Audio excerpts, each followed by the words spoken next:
I'm Jesse McAnally. And I'm Andrew DeWolf.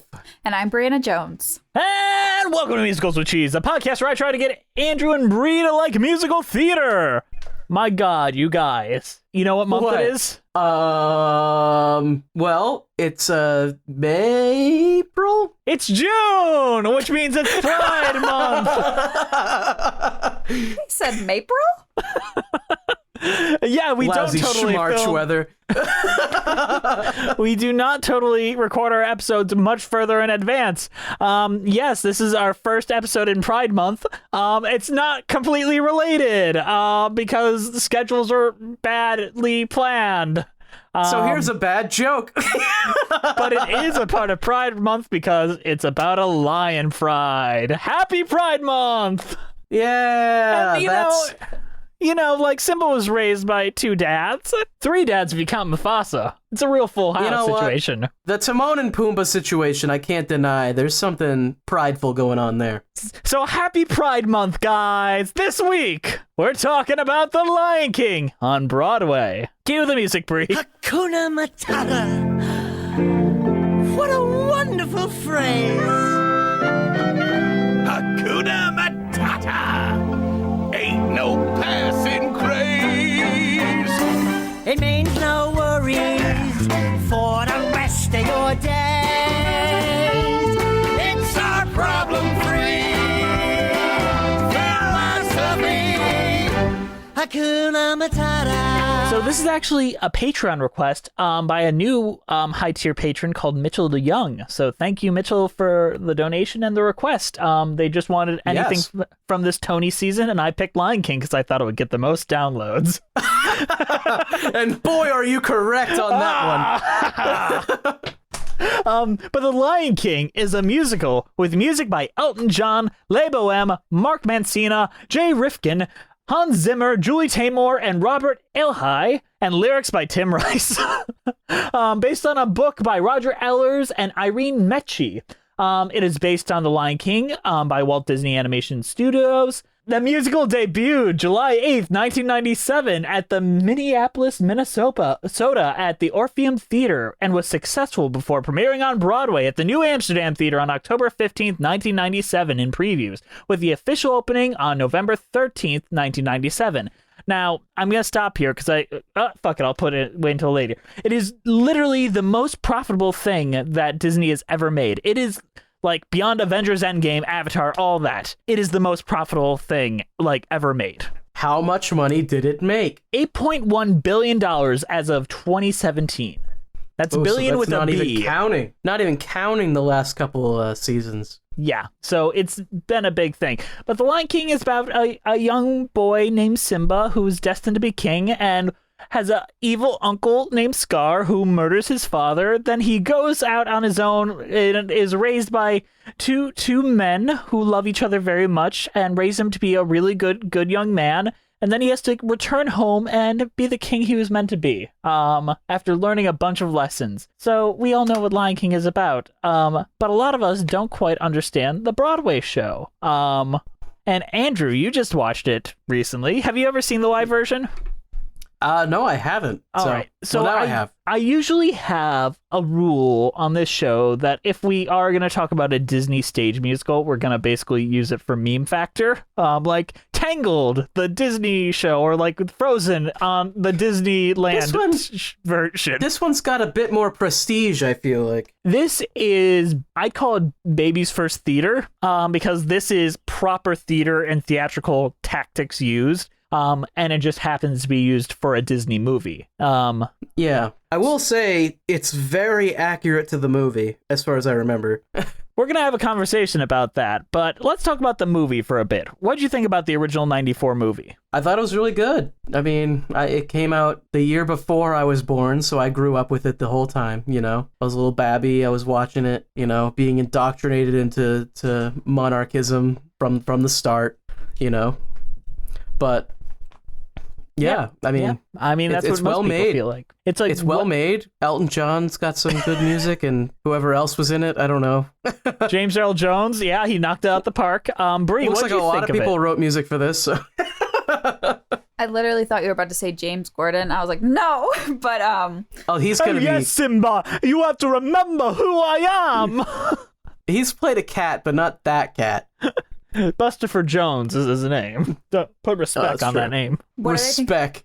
What did I think about the Lion King? Is that what you're asking me? The movie. Oh my god, it's iconic. The music is fantastic. I grew up really poor. And I saw the Lion King, but I had the Lion King 1.5 on The real masterpiece. The true masterpiece. on tape. So I watched it all the time because I couldn't fall asleep without watching TV when I was a kid. So I've seen the Lion King 1.5 more than I've seen the original, but it's fantastic. You made the right choice, honestly. It is pretty good. I'm a be edgy contrarian. I don't like the Lion King. I don't like it. It was bad. I always thought it was bad. I watched it when I was 6 years old and I walked out of the theater. And I thought to myself, I wish there was a girl in a rainbow sweatshirt who was there that I could have held hands with and not watch this movie. You know what, guys? I like it better when we have guests. Okay, Jess, why don't you like The Lion King? Honestly, I just think the structure is a little wonky, and I don't particularly find the characters engaging, because Simba is one character for the first half, and then he ages into another character. It's like there's such a discrepancy between them, it just kind of doesn't engage me the way that something like even Hunchback does, or Aladdin, or Mulan. Like, I feel like all of those things has a better clue of what it's trying to do. Where this one, I think, has some really big themes it wants to play with, but I don't think it successfully does it. However, I think the songs and all that are all stellar, knockout, 100% great. The animation, hard to top there. I just don't think that the character arcs work the way that they want them to, as well as they want them to. And I feel like this is where it falls and away from all the rest of the Disney films of that time. I think it is one of the weaker ones of the Renaissance, to be honest. That isn't saying it's bad, but I don't like it as much. I think it's fine. I don't know. I think Lion King, it's got some weird elements to it that I'm not a fan of. In, like the whole monarchism is good thing, kind of not cool. Yeah, I agree with that. I also think its use of violence isn't effective. Like, it gives you a big shock when Mufasa dies, but then the film never reaches tones like that again. And people always talk about the tonal issues with Hunchback, but you start with the violence, and that kind of tone fits with it to the end. Whereas this, you got that one bit of like violence and then corpse dad, and then it's like Hakuna Matata for the rest of the fucking movie. What's up with Scar? Like Scar, he does the bad thing, and then he's the leader, and he makes everything fail. But like, Scar, did he cause a drought? Did Scar create a drought somehow? Like, did he that's manifest? the literalism. I really don't want to play with the literalism of. Oh, come on! Like, what did he do wrong though? It's just a cinematic technique. It's like in Emperor's New Groove when the Panthers start chasing him. Does the woods literally turn red? Ding! No. The drought directly affects the plot, though. The drought directly causes the lionesses to go out and find Simba. I think what he does, or at least this would be the justification of the directors, and here I am defending a film I don't even fucking like that much. The justification would be that they overhunted, which meant the ecosystem left, which meant that a lot of the shit that was naturally occurring wasn't anymore, and therefore a drought. I think that would be their defense. That they took more than they needed, and therefore lost what they had. Yeah. Broke the circle of life. They broke the circle of life because hyenas needed to be put into their place and starve. And if we allowed them to eat, there would be a drought. We'd all die. There's the ethical issues right there. I agree. Those ethical issues are there, but I see their logic. And I don't like it either, but I have to kind of see it as Shakespeare text. Like, for the musical, the stage musical, we're looking at the film as a pretext that this is now adapted as. And as a text being adapted, I think this is an amazing, amazing stage show. An absolutely incredible stage show. Everything they needed from the movie, everything they needed from Kimba the White Lion, and they just stuck it into Okay, motherfucker, Broadway. you know that's not even true. Why am I on the defense of Lion King? I don't like it. I'm gonna put you on the defense the whole time. Fuck the Lion King. It was garbage. I always hated it, even though I was a little baby. What is this episode? Why is this lightning thief again?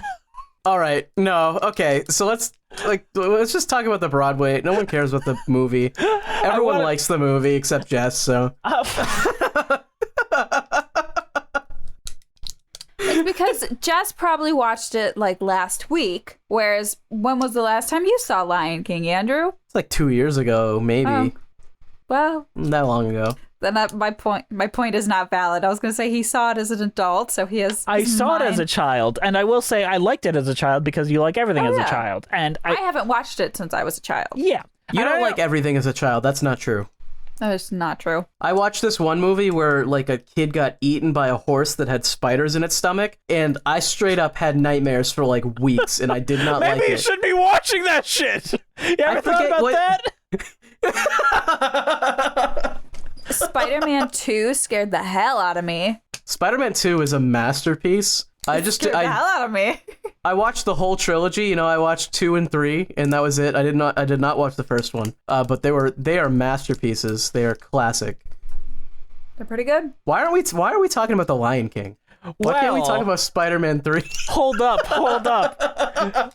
It is tangentially connected to Spider-Man. So let's talk about the director of this Go show, on. who also designed all the costumes, and created all the masks and all that. She was the design creator. She takes this Disney property, turns it into fucking gold, spins it into $8 billion. And this is one of those rare times where it is a director, dramaturge stepping in there and having this intense impact that's all hers. And then about 10 years later, she is brought onto a little musical called Spider-Man Turn Off the Dark and given the same carte blanche. And then she turns Arachne, the character of Arachne, into a spider creature that has a shoe shopping number that with spider tap dancing. It's bad. You know it's bad. How that wasn't even in the show. That would have saved it. Well, that was her version, and then they fired her because she's pretty much an insane person, in a good way.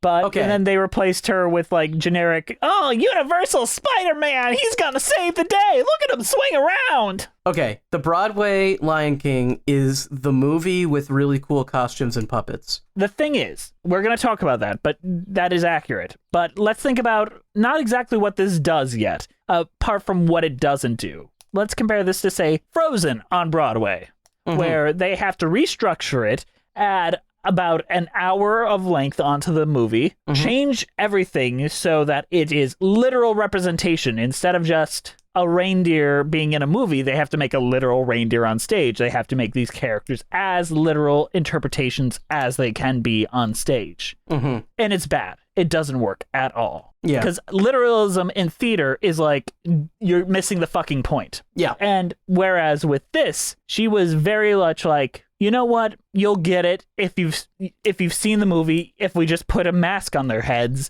you get the representation. Both as king, he is wearing a crown on his head that represents him as lying as well as king. If we put that same mask on his son, you get that he is his son and there is no confusion there. Instead of having them on 4 legs, we just have them move in a certain way. And there was ways where they were going to make it more literal. They were going to make masks that move their mouth and all that and blink. And they were like, no, it stops you from Not looking needed. at the humans. And one of the most important things Julie Taymor said about this is a human story about human characters. We never want to hide the human. So no matter what, whether they're playing the grass, whether they're going to play the antelope, whether they're going to play like the sky even, you must always see the human being performing. And they use all these African traits. And yeah, it's cultural appropriation. Not even gonna pretend it isn't. But she steals It's from like Disney. Like, what are you gonna do? yeah. But she steals from like all these wonderful, like gorgeous looking things to make these traditional African African designs and African pieces to create these costumes. And everyone in every production is real. It is really imported from Africa and hand painted and all that. And their shoes, their feet have to be painted to match their skin tone. So no matter what, even if they get a suntan and all that. They have to be repainted to match that. It is not literal in any way. You will never see like them crawling around like cats. This I think is it works theater. really well, though. Yes. It works really well, though. And if it was big costumes, it would feel like a show you'd watch at like a theme park. Exactly. You know? Which I guess they ran the risk of doing that. But think about this. When I think about this musical, do you even think of like added scenes even? Like, do you think about like, oh, there's an entire new plot line here, or oh, here's like shit we didn't need. There's like 3 new scenes at most, and they're very short when they're there. Yeah, they didn't really add much. I could even be wrong. I don't remember in the movie. Did they add a small plot where Scar wanted to get a girlfriend? Yes, that was a deleted scene from the movie that they just brought over into the musical. That was the only part that I was like, other than some of the new songs, which are noticeable because they're new and not in, but outside of that, that was the only part that I was like, well, that's new, I think. I don't remember that. Well, the thing is, it transitions from a scene that already existed into this new scene so fucking smoothly that you don't even know that it was new. I think the biggest strength of this is that it basically just feels like the movie. So a lot of people who are not familiar with Broadway and don't really want to invest any energy into learning something new, you could just go see this, and it's just the movie transitioned perfectly onto stage. With nothing lost and a lot of things gained is the thing. You gain this incredible stage design. You gain these incredible puppetries. Of course, but it doesn't ask the audience to learn anything new. Yes. Or rewrite these characters in your mind. Yeah, it's just like, oh, well, I know The Lion King, and then you watch it and you're like, yes, this is different visually and different with some new songs, but I know the whole story and I'm already invested because of that. Which I think some critics maybe could say that that's not good, but honestly, audiences are going to love that most of the time. Yes, but let's think about the added songs for a moment. We'll talk about them in their own segments, but what they're functioning to do in this musical is to make up for the fact that we don't have the visual medium of animation. So what is done in the movie with Simba stepping into his father's gigantic paw and seeing his tiny paw to realize how much he has to go in the shoes that he has to fill eventually? Yes. We can't do that visually on stage. So what do? We turn it into this gorgeous like song, He Lives in You, or They Live in You, where he talks about the souls, and they expand that moment to explain the duty that he has to fill. It's replacing something that was told visually with something in a song, which is what you're supposed to do. That's what you're supposed to use these songs for. I also think the act structure is very good in this, and it might just be because of what you just said you didn't like about The Lion King, but I feel like it fits really well into this. The fact that they kind of have different characters for the first and second act as the lead. I agree. I think it works better here because it's a little less jarring. Well, because you take a break, and then when they come back, it's like, okay, well, now we're ready to get into this with the older Simba. I know they introduced the older Simba right before the intermission, I think, but that's still a perfectly good time to do it, I think. But a lot of people try to consider Act 1 and Act 2 of musicals 2 completely separate movies. And with this, you kind of can. And Act 2 is more of a sequel to the first movie, as opposed to like a continuation of the story. Like Falsettos, Into the Woods, all of them kind of do that. Here they do that. That is their execution for the way to do this. So Act 1 of The Lion King is a complete story in and of itself. You have this kid that's father dies.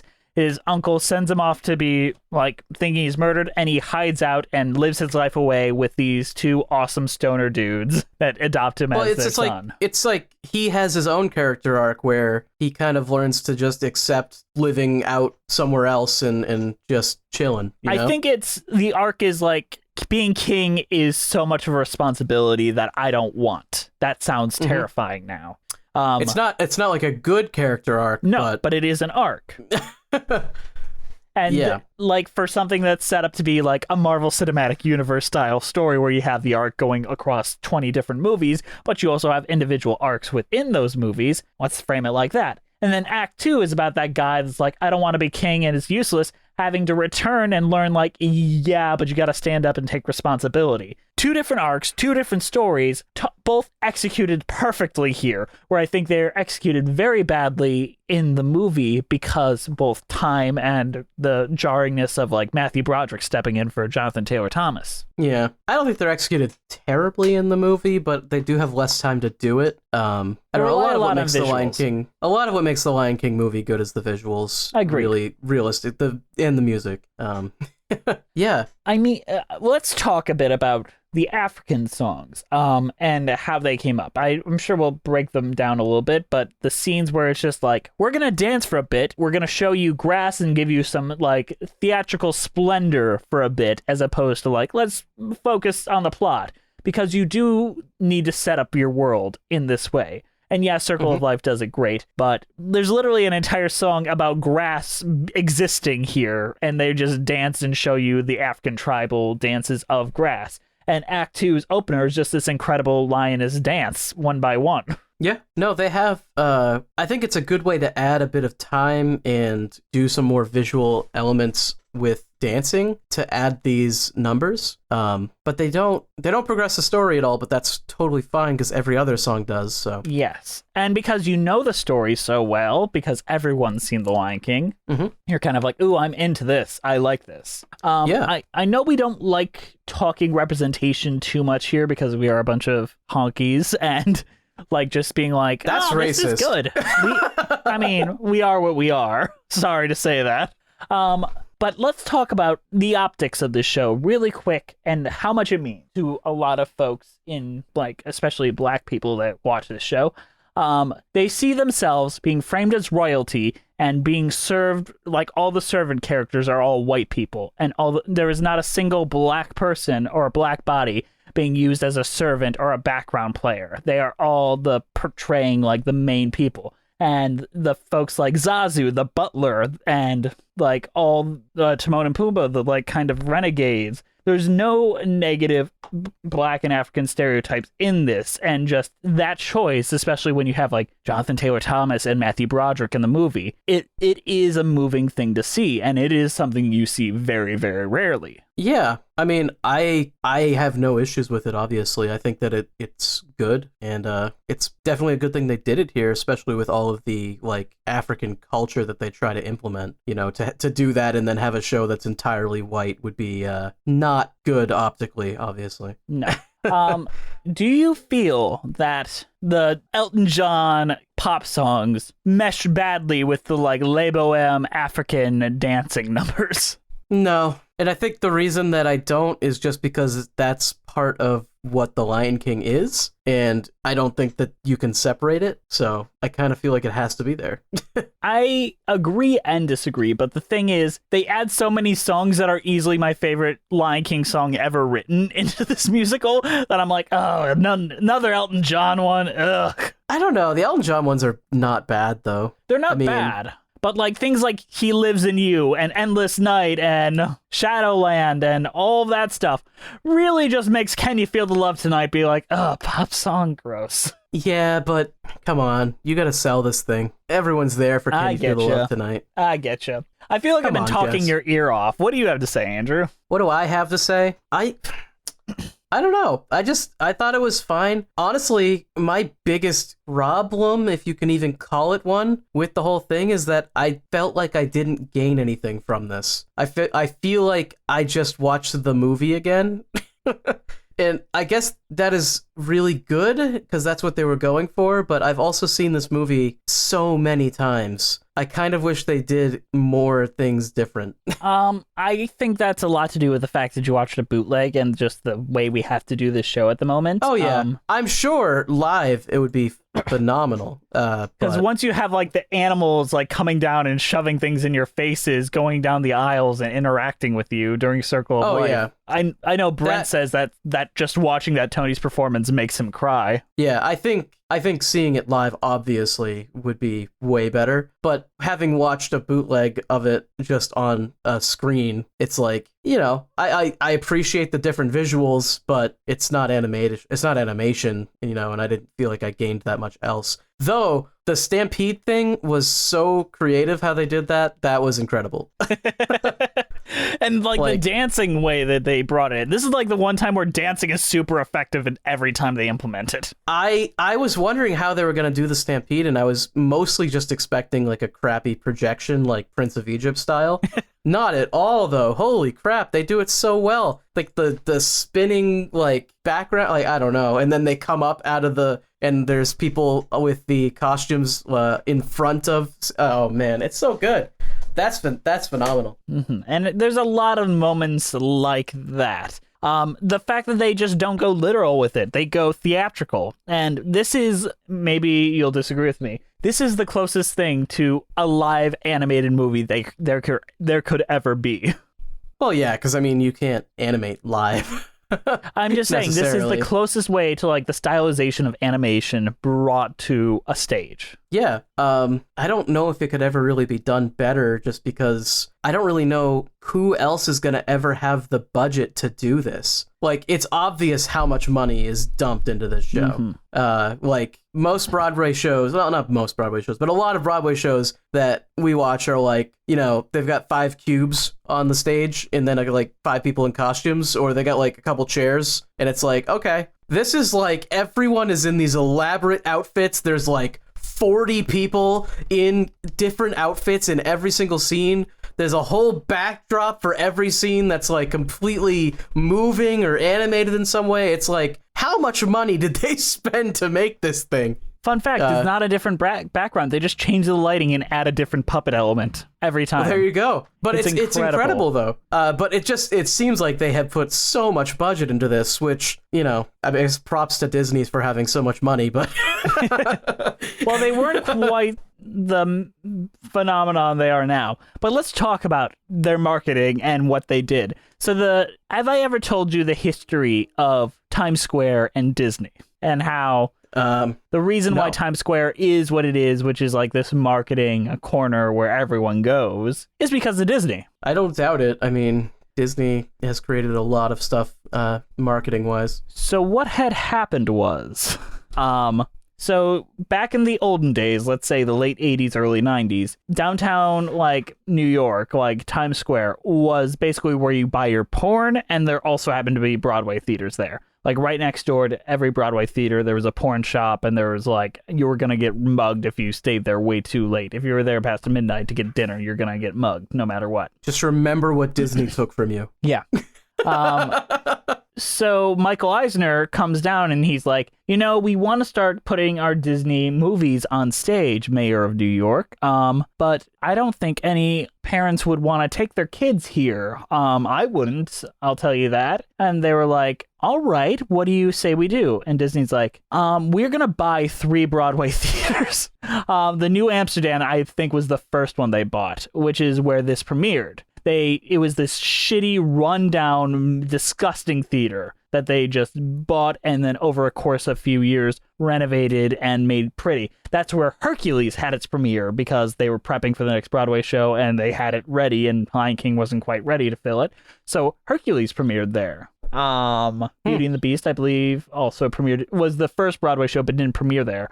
So Lion King filled that spot and is still there to this day. And from that, like, they've cleaned up Times Square, sold it off to corporations, and that's why it looks the way it does today, which is like a mass of screens, an ugly mess. All because of this show. I'll be honest, yeah, Times Square is not really a nice place to be, if in my opinion, but... It's a different kind of trashy now. It's not a you'll get mugged trashy. It's more of a, oh god, the Elmo guy's coming up to me and I have to pay him money now. Yeah, or there's like 800 billion people in one block and I'm trying to drive.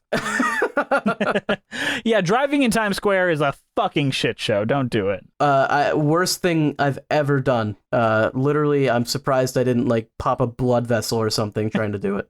Yeah, it's a mess. But you know what? I think we've heard enough of what we had to say about it. It's time to compare our opinions to those of the New York theater critics when this originally came out. It's time for previews! It's time for previews. It's time for previews. It's time Here we go. for more Ben Brantley. Oh no! I'm sure he loves I can't this. take it anymore. Ben Shapiro Brantley.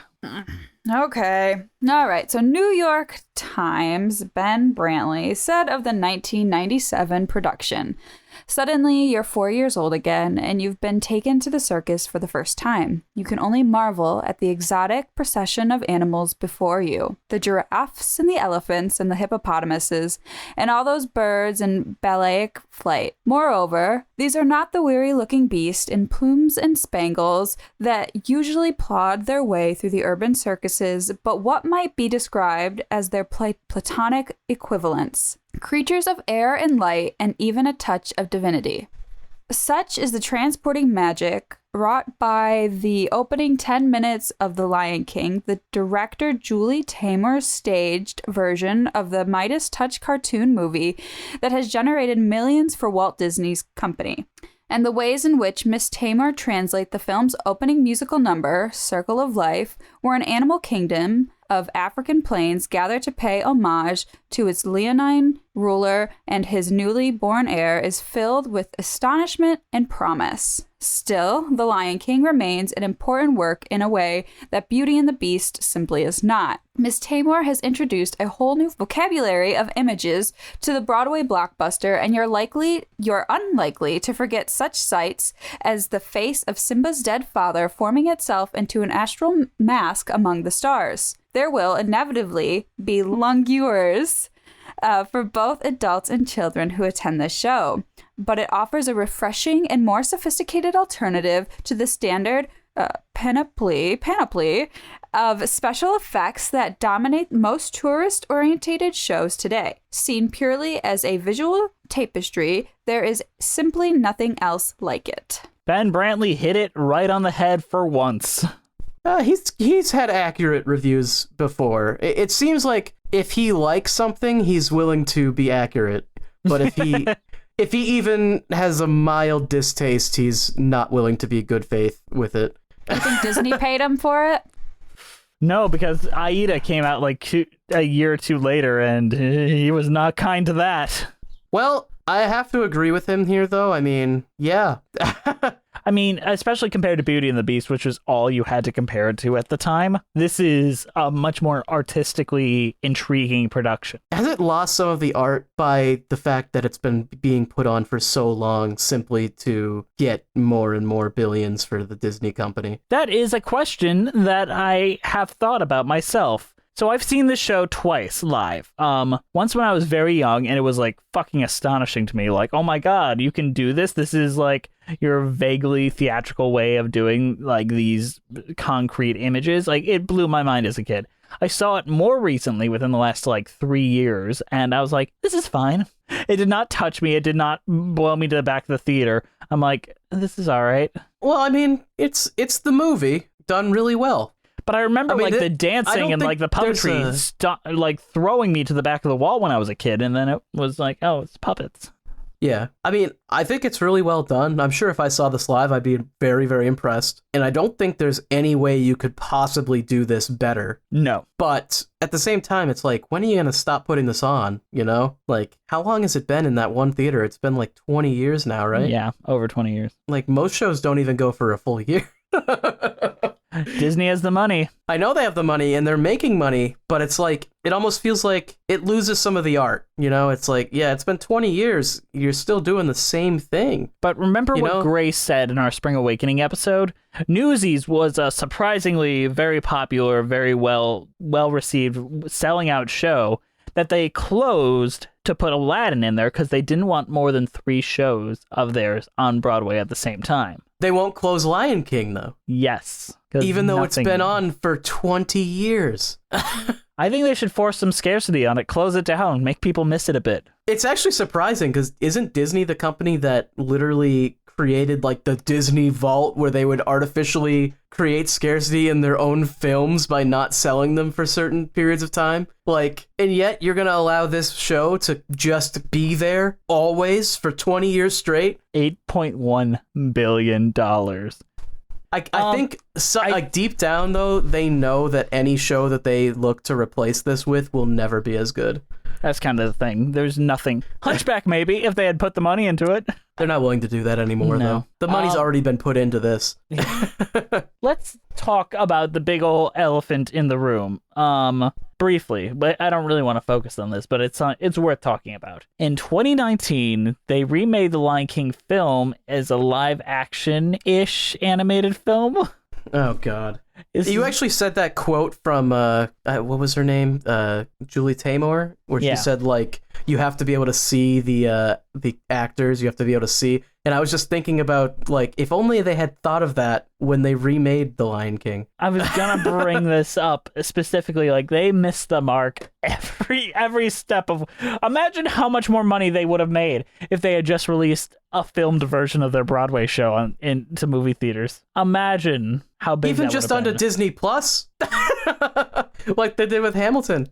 But or if they did a animated, more stylized version of this show with the new songs and everything, instead of like cutting the song. What is with Disney and cutting songs now? My God. well, they cut songs so they can add new songs in. Yeah, like now they have like that Spirit song is a Lion King song now, which I'm surprised they're not trying to shoehorn that into this show. There's so much shit in there. But once again, that movie made $1.657 billion. Like, that's another billion under their mark. They used a grand total of 0 songs from this musical. Well, outside of the ones that were from the original movie, correct? Yeah, and even that, they didn't even really use all of them, because Be Prepared they was butchered. And they didn't perform them well when they did do them. Nope. But He Lives in You, all these songs are like 10 out of 10 bangers, and they don't even hint at them in this movie. What is the point of making this movie? Somehow it is like 2 hours long, and they didn't add anything to it. How did they do this, Andrew? I haven't seen it, and I refuse to watch it unless I'm getting paid to do so. It is bad. I don't know how they did it so bad. I'll be real with you. Every single of one of these Disney live action things just looks like absolute shit. And I know that's not an original take by any means, but there's a reason everyone has that take. It's because they look like fucking shit. Like, I'm sorry. They do. Like, I don't understand why they're making them. Make something fucking new. If you're gonna do this, take something from your Broadway show that made billions and, like, give us a fucking good time here instead of fucking, what did they give us? Seth Rogen singing off key? Like, my fucking God. I mean, I know why they don't bring it in from the stage version, because they'd have to pay royalties to those people, and then they wouldn't even be able to write new songs that could be nominated for Oscars and to make Beyonce sing those. Oh, boo-hoo, boo-hoo. They have to pay their fucking people that make their art for them. Yeah, God for fucking bid. You know what? Yeah. Julie Taymor is a filmmaker. She could have been brought onto this and make a fucking wackadoo-ass Lion King movie if you guys paid enough money. I would have loved It would have been... even if it was terrible, it probably would have been better than what they actually put out. I would have preferred a big swing and a miss than a tap. You know? They went for a bunt and they missed the damn thing. Like, my God. On that note, let's go into a mid-show announcement, guys.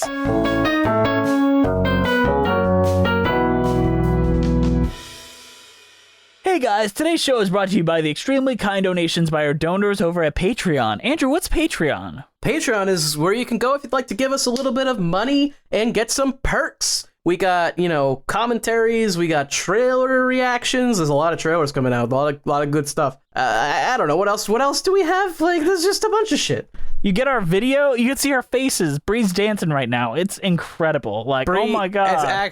oh my God, she's actually dancing. She's dabbing. Oh no, it's embarrassing. You want to see this.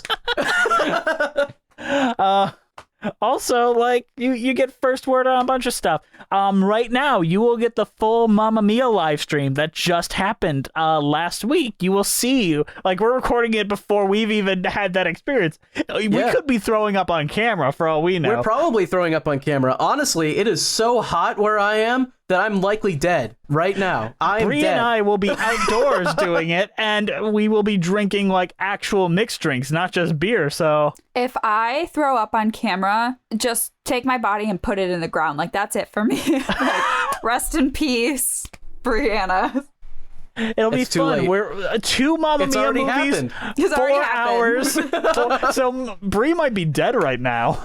Put me in the dumpster. When I die, just throw me in the trash.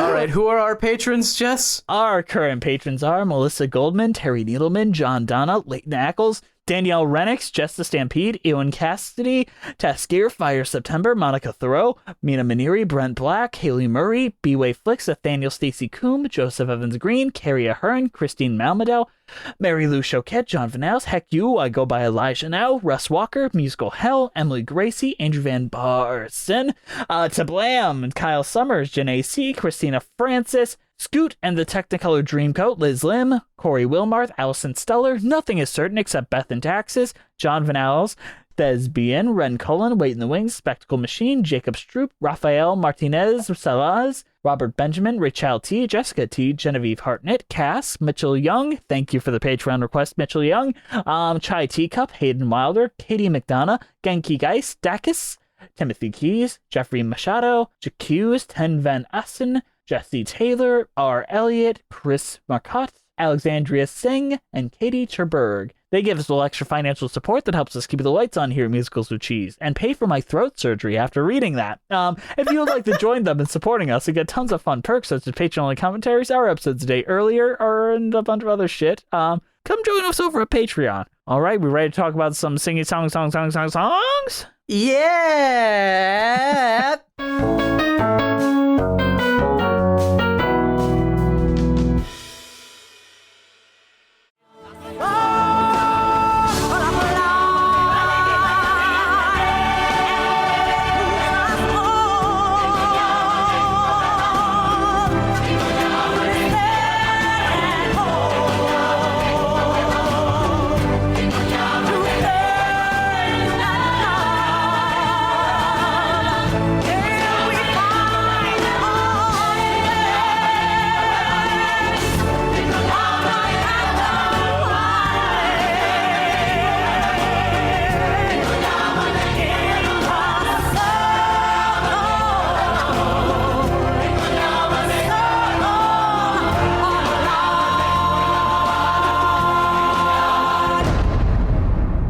That Circle of Life opening, my God. Ooh, it's the circle of life. Hey, Andrew.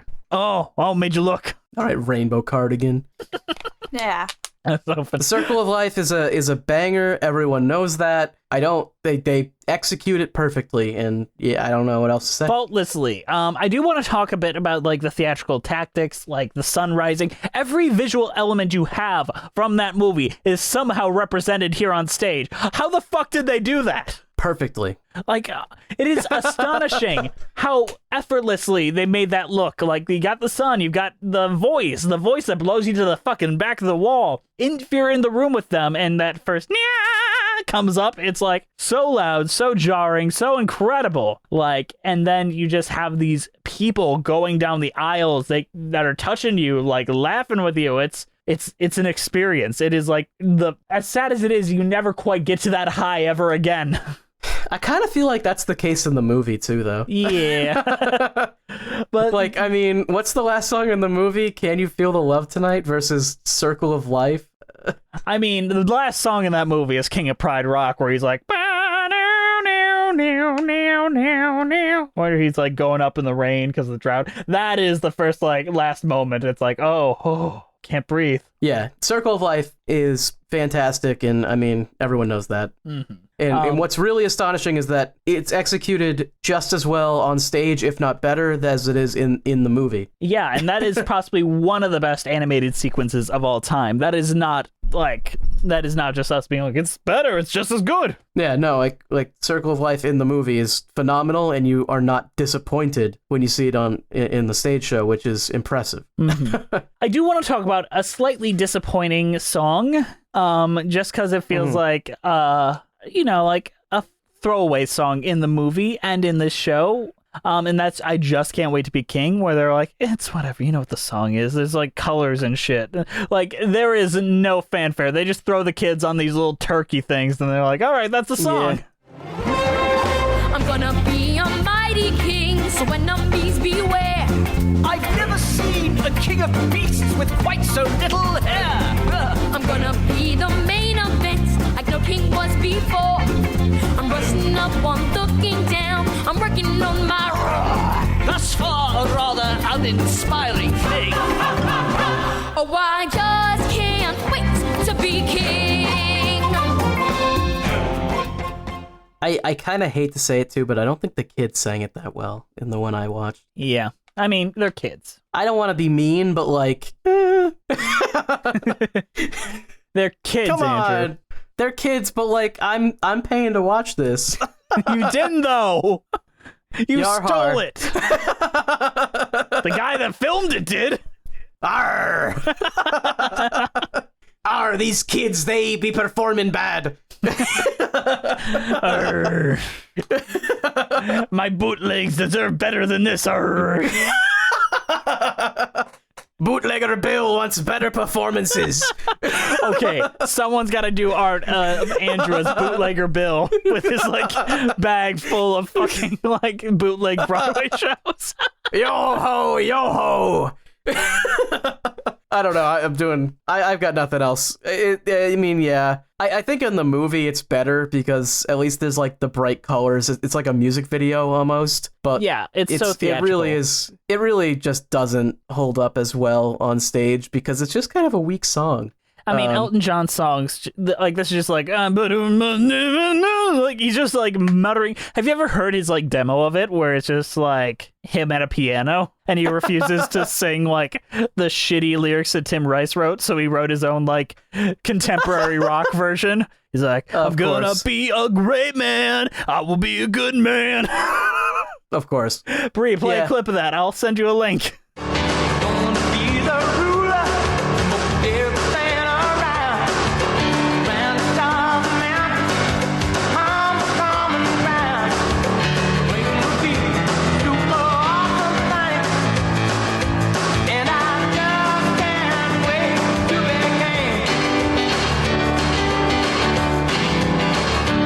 I also, it kind of gets me that it's like the same little like thing from the Little Mermaid, like the do do do do do do do do do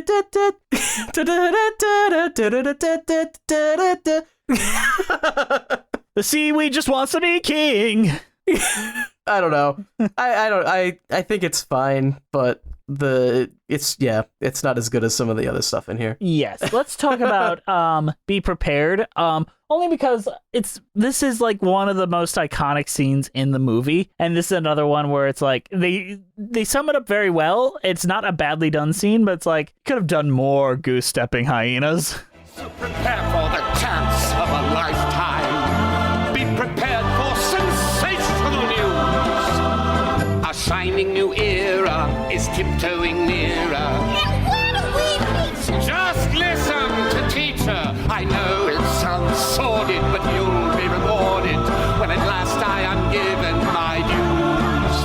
And injustice deliciously squared. Be prepared. Yeah, be prepared. We'll be prepared. For what? For the death of the king. Is he sick? No, fool, we're gonna kill him. And Simba, too. Great idea. Who needs a king? No king, no king. La, la, la, la, la. I do think it's cool that they have him do like a reprise though. Oh, I agree, 100%. Later. Yeah, but you know, it is a hard act to follow from the movie though. Yeah. The movie version of this, where like the mountain is like growing and he's like they're all on it, and there's like the goose stepping hyenas like with shadow. Like I don't know. It's hard to top that. I mean, there are moments in the show that are like feats to the visual eye that aren't in the movie. Like that's kind of the thing. And then some moments that aren't in the movie that were a visual treat just aren't, but they work. Yeah, it's almost like they could have made like a new version of the movie that combines the best elements of this and the movie, and they could have made that and like remade the movie basically and done that. Yeah. You know, like, oh my God, wouldn't that have been great? That would have been really cool. Like someone should tell Disney that they should remake The Lion King and Yeah, add, good like, thing they've never done that. It's a good thing they haven't done that yet, you know. Yeah. The Stampede is an incredible sequence as well. Like we brought that The up Stampede before. is like amazing. I don't even know. I was not expecting that, but holy crap, it's really good. Let's talk. We're skipping all the way to Act 2 a bit, but Endless Night is Simba's I Want song, and we set up in our first half of the show that there's two musicals happening here. Act 1 is its own musical, and his I Want song for the Act 1 is I just can't wait to be king. And his I Want song for Act 2 is Endless Night, which is about like I just want to like not have nightmares about my father anymore, and I just want to like I want life to be normal, but I have all this fucking trauma I haven't dealt with. And the plot is about him dealing with that fucking trauma. And that is a new song for this musical. And it follows another scene that was written especially for this musical that I think is necessary and makes Simba more of a character in the second half, which is where Timon and Pumbaa are like in a dangerous situation where they almost die, and Simba gets fucking freaked out from his PTSD about his dad dying, and he can't help them. When will the dawning break? Oh, endless night, sleepless I dream of the day when you were by my side, guiding my path. Father, I can't find the way. You promised you'd be there whenever I needed you. Whenever I call your name, you're not anywhere. I'm trying to hold on, just waiting to hear your voice. One word, just a word will do to end this nightmare. Yeah. Honestly, it's like an action sequence too. Like they have like Timon falls down a waterfall. Right? Yeah. Am I thinking the right thing? Yeah. Yep. I think it's a nice addition, and I think this is a necessary song because if you think of the movie, really there's only one song that would have been here, and that's "Can You Feel the Love Tonight?" And imagine if that was the only new song in Act 2. It's like oof. So, yeah, I'm glad they added this in. Yeah, it's super important, and I'm surprised they didn't add it in for the remake that doesn't exist, because this is a very effective way to give Simba some needs in the second half. They definitely could add it to the remake that they're going to make, since they didn't make one. You know. You're right. As well, Nala's song, Shadowland, I think is also incredible. Like, a great song using the best thematic piece that Hans Zimmer wrote in the movie, which is da da da da da da da da da, and just added lyrics to it, and like fucking perfect. Like all about the reason why she's leaving, because she got sexually assaulted by the king.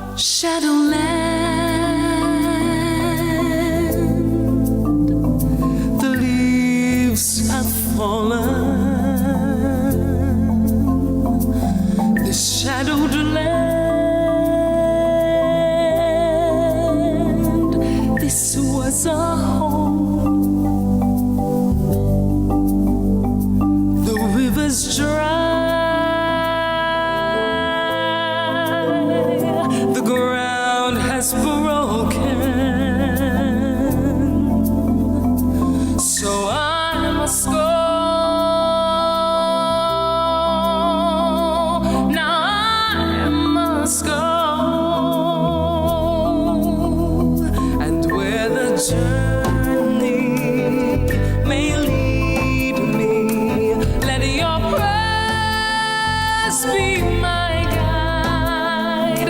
I cannot stay here, my family, but I'll remember my pride.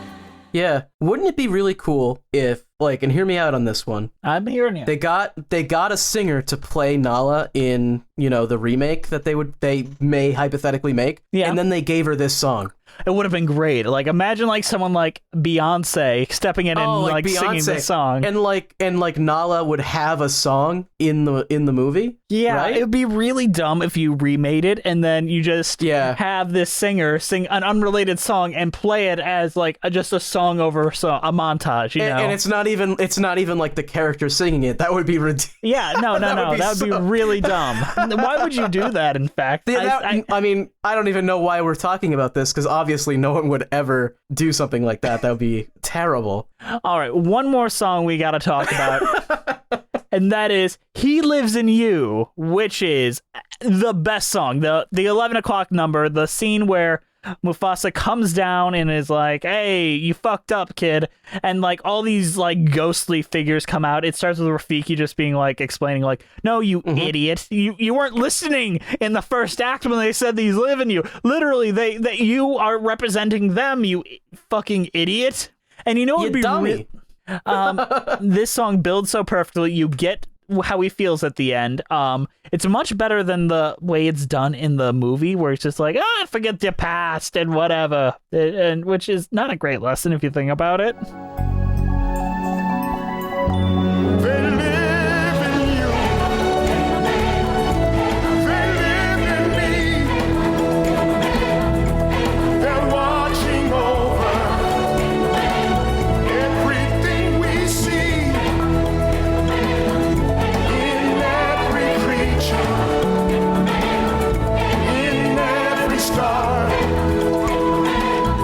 in your reflection. They live in you.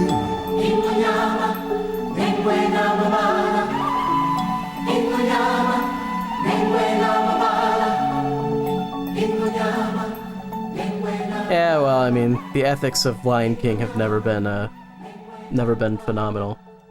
But you know, it'd be really dumb. If they did make a remake of The Lion King, which of course they haven't. They have not done that. They really should include this scene in there in full, because it really is this great emotional catharsis. It's a great like dance piece and so much chance for visuals. It would be really fucking stupid if you had it in the end credits in a different language. That would be like the worst decision you could probably make for like an adaptation of The Lion King to film, which of course doesn't exist yet. I mean, I could think of worse things they could do. I mean, like, what if they made them all look like realistic cats? That's a horrible idea. Oh my god, imagine if they did that.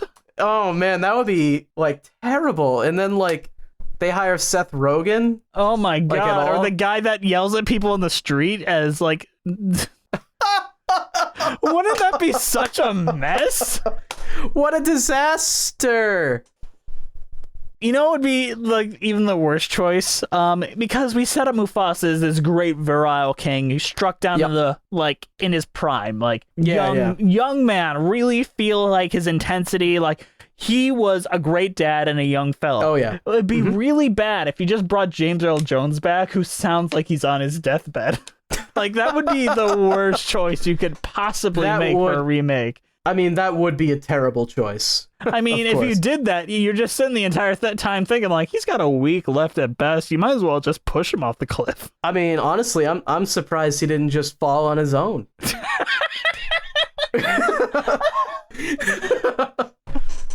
Till we find our place. Mufasa comes out in a cane with a limp. And then Scar's like, long live the king, and he just knocks him down and he dies. No. Scar goes to try to push him down and then realizes he already fell as he said. He's like, oh, I had this whole thing prepared and, shit. I was gonna say, long live the king and push him off. It was gonna be so dramatic. You have to believe me on this. But you know what? Scar's a super important part. We talked about how much Be Prepared was important to this.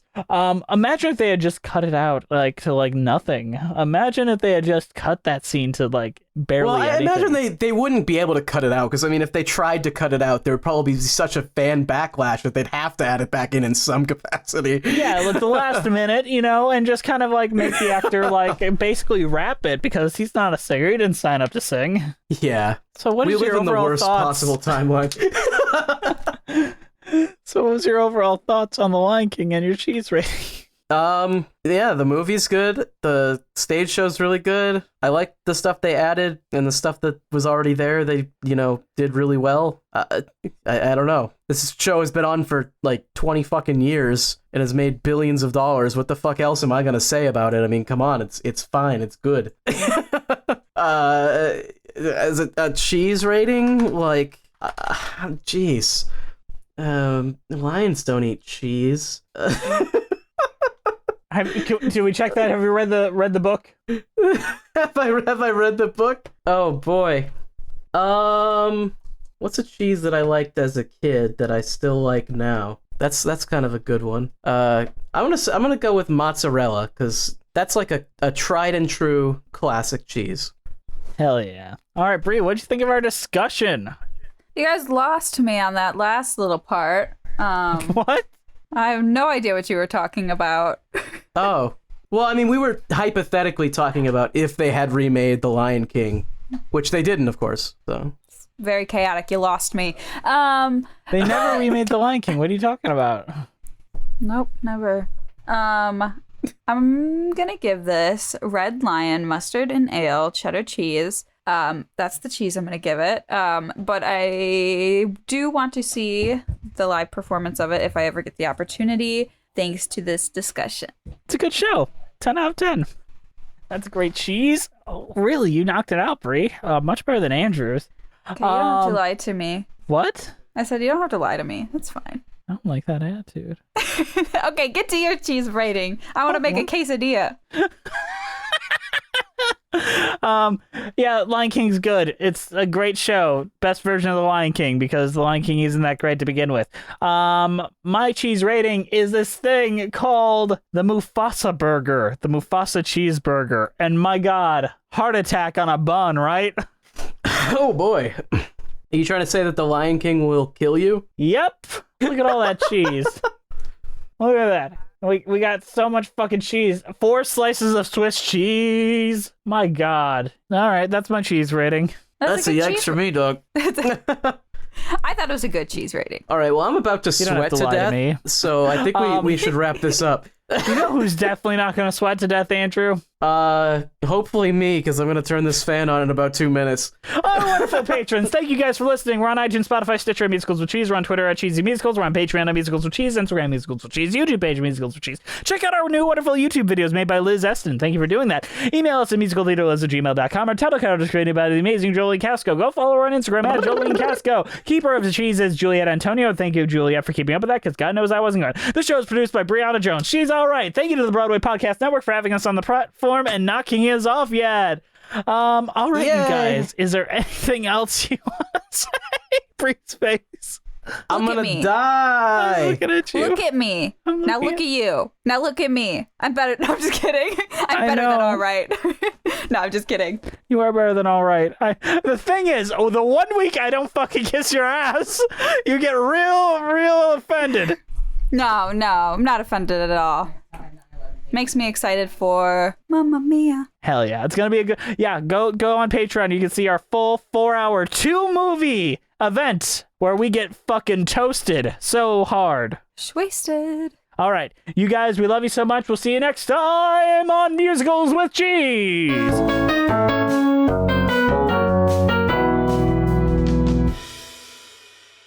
He lives in you, and he lives in me, and he watches over Wait, could I everything do the we circle see. of life?